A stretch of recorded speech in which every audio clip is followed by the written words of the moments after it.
In the headlines, ABCA eyeing December start, ABFA planning fitting farewell for devoted son, and Man U boss determined not to fall. Good evening and welcome to the major ZDK Sports Edition for Friday, November 6, 2020. I am your presenter, Terry Laraji. Now for the details. We begin tonight bowling off with cricket. The Antigua and Barbuda Cricket Association, ABCA, after getting the go-ahead from the Antigua and Barbuda government to allow the return of competitive cricket, are setting their sights on bowling off next month. President of the ABCA, Kumar Rodney, while speaking on ZDK Sportsline show, said that the association are currently putting all protocols in place and that there is also a chance of Antigua hosting the Super 50 Cup, the regional's premier 50 overs competition. Working very feverishly on it at the present moment. We had to submit our protocols to CWI. So CWI has it, and hopefully we'll get, I've had some word back from the medical personnel already, so hopefully by tomorrow I can forward whatever we need to forward to the Ministry of Sports, who will put it on to the Ministry of Health, and then we should have a meeting. We are meeting with the clubs today because we are planning a tournament for next month. We hope that we'll get full support from the clubs and understand that what we're trying to do. At the same time, there's no secret that we are trying to get a leg of the Super 50 here. All that was put forward, and let's hope that CWI will accept and give us a leg of the Super 50, if not the whole Super 50. Kumar Rodney. Like the CPL, the 2021 Regional Super 50 competition will likely be held in one country as Cricket West Indies attempts to get competitions back up and running in the Caribbean. And like the CPL that was held in Trinidad in late August, there will be no spectators.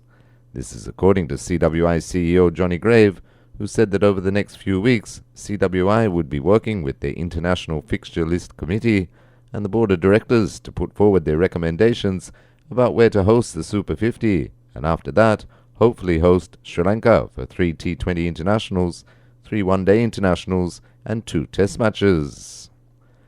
Meanwhile, West Indies all-rounder Rovman Powell is confident the Windies can turn around a woeful record in New Zealand and come up trumps in the 3-match T20 series. Speaking to media via Zoom from Christchurch, Powell says that with the depth of squad, the Windies can bear fruit. Yeah, to be honest, I think this squad can turn it around. New Zealand hasn't been a easy place, not just for us, but other overseas team to tour. But if you look on the strength and the depth of the squad, I think it's a pretty good one. The captain and the coach has stressed on us playing the brand of cricket that we want to play leading up to the World Cup, and all the guys are buying into that brand of cricket, and I think it will bear fruit. The Windies last won a T20 series in New Zealand way back in 2006. They've lost their last 2 in the South Pacific nation. On a personal note, the 2020 season of the Heroes CPL is one that the Jamaican all-rounder would want to quickly forget.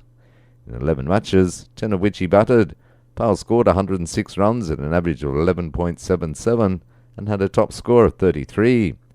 Powell said he wants to put the poor CPL behind him and rebound to the form he knows he is capable of. Yeah, definitely. It's an important tour, not just to the West Indies team, but also for me. You mentioned not scoring a lot of runs in CPL. That is behind me. It was a difficult competition for me. Things now. I have 3 T20 games here that I'm looking forward to. So hopefully I can put my best foot forward with quality training sessions leading up to this game. During the tour, the West Indies could end up playing before crowds, something Powell has not been able to do for some time now. Yeah, definitely. It's been a while. It's been a few months, maybe the longest cricket has ever gone without playing in front crowds. So it's good that New Zealand have dealt with their COVID situation as how they have, so that we can be able to play in front crowds here in New Zealand. Rovman Powell. Meantime, Windies wicketkeeper batsman Andre Fletcher is determined to make the most of his second bite at the cherry. Recalled to the Windies T20 lineup for the upcoming series against New Zealand, Fletcher says it's always an honour to represent the regional team. Well, it's a great feeling, it's always a pleasure playing for the West Indies, representing the Caribbean on a whole. It's a great opportunity once again. I just have to, make sure I grasp that opportunity and, make the best use of it. Andre Fletcher. All members of the West Indies team and support staff who are currently on tour in New Zealand have cleared the second of their 3 COVID-19 tests on Friday. They will undergo their final test next week just before their 2-week quarantine ends. The contingent can train, attend gym sessions, and socialize within 3 bubbles comprising a maximum of 15 members until Saturday. From Sunday to the end of their 14-day quarantine next week, the camp can split into 2 bubbles comprising a maximum of 20 members each. 7 members of West Indies' 35-strong playing contingent, T20 international captain Kieron Pollard, Test captain Jason Holder, Fabian Allen, Shimron Hetmyer, Kimo Paul, Nicholas Pooran and Shane Thomas, will only arrive in New Zealand after the conclusion of the IPL, which ends on November 10 in the UAE. Meanwhile, in the IPL today, 2 Test captains saw a jittery Sunrisers Hyderabad chase 132 through, and their shirts and hair had sweat to show for it. Brought into the side after they failed to chase 127 against the Kings 11 Punjab, Kane Williamson and Windies Red Ball captain Jason Holder absorbed all the pressure from the spinners on a turning pitch, saw their asking rate of 8 when they came together nudge 10, but finished off the game in calculated manner with 2 balls to go to defeat Royal Challengers Bangalore by 6 wickets. It was another fine all-round display by Holder, who also claimed 3 wickets. He has now taken 13 wickets this IPL season at an average of 14, an economy of 7.6, to go with a batting average of 55 and a strike rate of 144. Scores: Sunrisers Hyderabad 132 for 4 off 19.4 overs, Williamson 50 not out, Holder 24 not out. Royal Challengers Bangalore 131 for 7, De Villiers 56, Holder 3 for 25, Natarajan 2 for 33. Although not in the Windies T20 squad currently touring New Zealand, while speaking at today's press conference, Windies head coach Phil Simmons hinted not to write off Holder being in the Windies T20 World Cup squad next year. Jason always have a turn to play T20, and let me just clear it up a little bit here. T20 series here, this is an odd tour. The T20 series here finishes 2 days before the first test match, and being captain of the test team, the decision was taken by us as a selection panel that Jason would not be considered for that part. And seeing that he's coming from IPL now, he will have 1 chance to play in the 4-day game before the test match. So that decision was taken by the selection panel. But to answer your question, Jason is always in consideration for T20. He's had 2 good years at CPL, and now he's having a good tournament. Windies head coach Phil Simmons. The Sunrisers have now set up a virtual semi-final with the Delhi Capitals on Sunday for the right to play the Mumbai Indians in the final on Tuesday. In other sporting developments tonight, peddling into cycling, the Antigua and Barbuda Cycling Federation, ABCF, currently trialling a new app that records riders' times to improve the progress of the sport.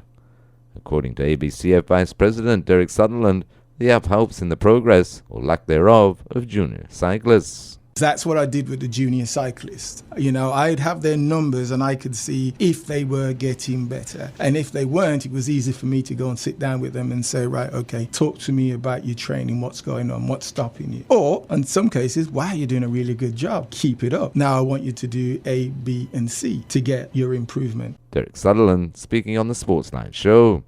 Despite no competitive sport on the island at the moment due to the COVID-19 protocols, riders are participating in fun rides which set off from First Choice Supermarket every Saturday morning at 7 a.m, open to all ages. Meantime, defending champion Primož Roglič extended his lead at the Vuelta a España to 45 seconds after finishing second in stage 16 today. The 31-year-old Slovenian, who has won 4 stages in this year's race, was edged out by Denmark's Magnus Cort Nielsen. Britain's Hugh Carthy finished 28th and remains in 3rd place, with his deficit extending to 53 seconds. The 18-stage event concludes in Madrid on Sunday. Kicking into football now, the Antigua and Barbuda Football Association, ABFA, are planning a fitting farewell for technical director, the late Ralston Devil Williams. Speaking on yesterday's Sportsline show, ABFA President Everton Gonzalez outlined the plans that are being put in place for one of the sport's most cherished sons. We are now close to finalizing the ceremony, and we are looking more than likely on Saturday, the 14th of November at 1 p.m. at the St. Richard's Stadium. From thence, he will move to the Anglican Cemetery in Parham. Churchyard ceremony to be finally laid to rest. We are getting up to speed to ensure that come Saturday, the 14th of November, that we all gather up, of course, respecting and adhering to the various protocols as issued by the Ministry of Health and the government of Antigua and Barbuda to ensure we say our last farewell, our last bye-bye to a great and deserving son and technical director, everything that football could have demanded or required in terms of its further and future development, Ralston Debo Williams. Everton Gonzalez. Williams was known for his passion and love for the sport, who led Parham to 6 ABFA Premier Division championships and passed away on October 14. Meanwhile, Mikel Arteta called for the introduction of the video assistant referee, VAR, in Europa League group games, despite Arsenal running out comfortable winners against Molde. The Gunners reached the halfway point of Group B with a 100% winning record, courtesy of a solid 4-1 victory, while Ryan Sessegnon has thanked his Hoffenheim teammates for their support after he revealed receiving racist abuse on social media. Hoffenheim players raised their fists after Munas de Boer scored during their 5-win win over Slovan Liberec in the Europa League on Thursday. Meantime, Ole Gunnar Solskjaer insists he will be successful at Manchester United and vows not to fall like a house of cards. United are 15th in the Premier League table with only 2 wins from 6 matches. Poor results have brought Solskjaer's position under scrutiny, but United have no plans to replace him despite reports linking former Tottenham boss Mauricio Pochettino with the manager's role at Old Trafford. In the Premier League today, Brighton and Burnley played out a 0-0 draw. And Derby County have announced that a deal has been agreed in principle for the sale of the Championship club to a company owned by the Abu Dhabi royal family. The Rams are currently owned by Mel Morris, who became their sole owner in September 2015. The Derby businessman has recently been seeking to sell up to bring greater investment into the club. Derby issued a statement on Friday which said that negotiations between Morris and Derventio Holdings, which is owned by Sheikh Khalid Zayed, had now reached a favourable outcome. Scrumming into rugby, the All Blacks rugby team is in talks with private equity investors as it struggles with the financial impact of the COVID-19 pandemic. New Zealand's national treasure has seen its cash reserves slashed by almost half due to lockdowns. New Zealand Rugby, NZR, said it is now looking at alternative sources of funding, such as private equity. The move raises the prospect that the famed All Blacks name could be sold to the highest bidder. Touching down in gridiron in the opening match of Week 9 of the NFL last night, Aaron Rodgers and Devontae Adams guided the Green Bay Packers to a 34-17 win over the injury-hit San Francisco 49ers. Rodgers threw 4 touchdown passes and completed 25 of 31 for 305 yards as the NFC North-leading Packers improved to a 6-2 record. And finally tonight on this day in history, in 1985, the birth of a West Indies leg spinner. Devendra Bishu made his first-class debut in 2008, tasted immediate success with 4 5-wicket hauls and 10 in one match in his first couple of seasons. His attacking style of bowling had a major impact in the 2010 Caribbean T20, and he made his test debut the following year against Pakistan in Providence, playing a big part in the win with 4 for 68 in the first innings.